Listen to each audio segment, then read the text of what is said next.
Arundhatinagar road number 6-এর পাশে তথা অরুন্ধতিনগর থানা সংলগ্ন দেবব্রত দাসের বাড়িতে গতকাল রাতে দুষ্কৃতিকারীদের হামলা এবং মারধর করে দেবব্রত বাবুকে এবং অকথ্য ভাষায় বকাবকি করে তার মাকে। ঘটনার বিবরণী প্রকাশ। দেবব্রত বাবুর বাড়ির পাশে একটি রাস্তাকে কেন্দ্র করে এলাকাবাসী সহ কিছু দুষ্কৃতিকারীরা দেবব্রত বাবুকে হুমকি ধুমকি দিচ্ছে যাতে সে রাস্তার জন্য জায়গা ছাড়ে। দেবব্রত বাবু বলছেন রাস্তার জন্য জায়গা দেবেন, কিন্তু এলাকাবাসী যতটুকু জায়গা দরকার রাস্তার জন্য তার চাইতে বেশি পরিমাণে রাস্তা চাওয়াতেই দেবব্রত বাবু তা দিতে না করার ফলে গতকাল রাতে 25-30 জন তার বাড়িতে গিয়ে হামলা চালায় এবং তাকে মারধর করে বলে অভিযোগ করলেন দেবব্রত বাবু।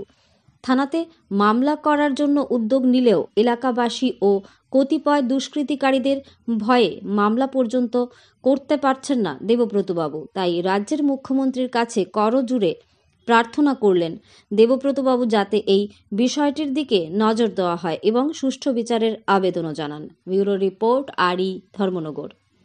আমার নাম দেবব্রত দাস। আমাদের বাড়ি 6 নম্বর সুকান্ত লেন। তো এই একটা গলি রাস্তা নিয়ে সমস্যা ছিল আর কি। রাস্তাটা প্রায় 6 ফুট ছিল। এটা বড় করার জন্য, বড় করার উদ্দেশ্যে আমাকে চাপ দেওয়া হইতেছে আর কি। এক পাশ থেকে নিতাম, এটা সরকারি রাস্তা। হ্যাঁ, এক পাশ থেকে নিতে গেলে আমাকে বলছে যে 7 ফুট অথবা 8 ফুট দিতে হইব। আমার বাড়ির পাশে জায়গা কম আছে। হ্যাঁ, সর্বসাধারণের জন্য আমি দিতে যেতেছি বিনামূল্যে। আমি বলছি আমার তো জায়গা আগে ছাড়া হয়েছে, আমার ঠাকুর দাদা ছাড়ছে, আমার বাবা ছাড়ছে, এটা লিখিত আছে। আমার তো একটু কম করে নেই, আমি একা ছাড়তাম বলি। একা হইলে তো অনেক জায়গা, আমার তো জায়গাটা একা না।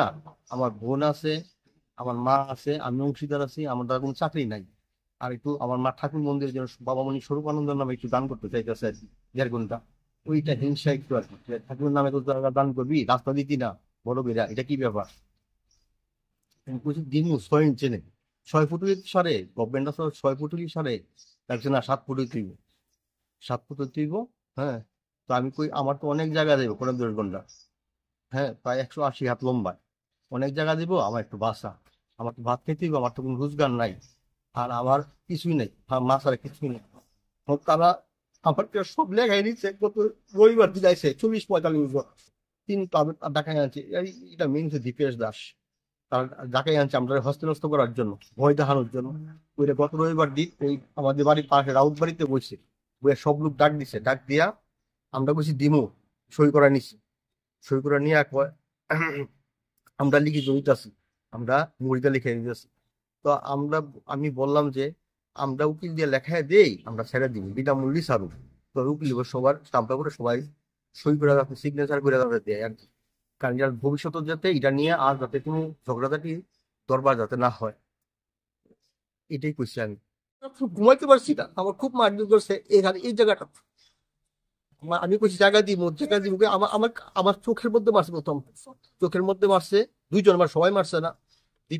কিন্তু একটা ছেলে আছে, নাম জানি না, এই ছেলেটা প্রথমে কানের মধ্যে 2বার থাপড়া দিছে, দেওয়ার পর দিবেশ আমারে 2-3টা এখানে মারছে, এখানে মারছে, চোখের মধ্যে মারছে।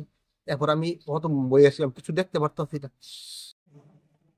আমরার আবেদন মাননীয় মুখ্যমন্ত্রী মানিক সাহার কাছে, কেন আমরা এইসব অত্যাচার করতেছে, আমি সৎ পথে আছি। মাননীয় মুখ্যমন্ত্রী মানিক সাহার কাছে আবেদন, এটা সুষ্ঠু বিচার করে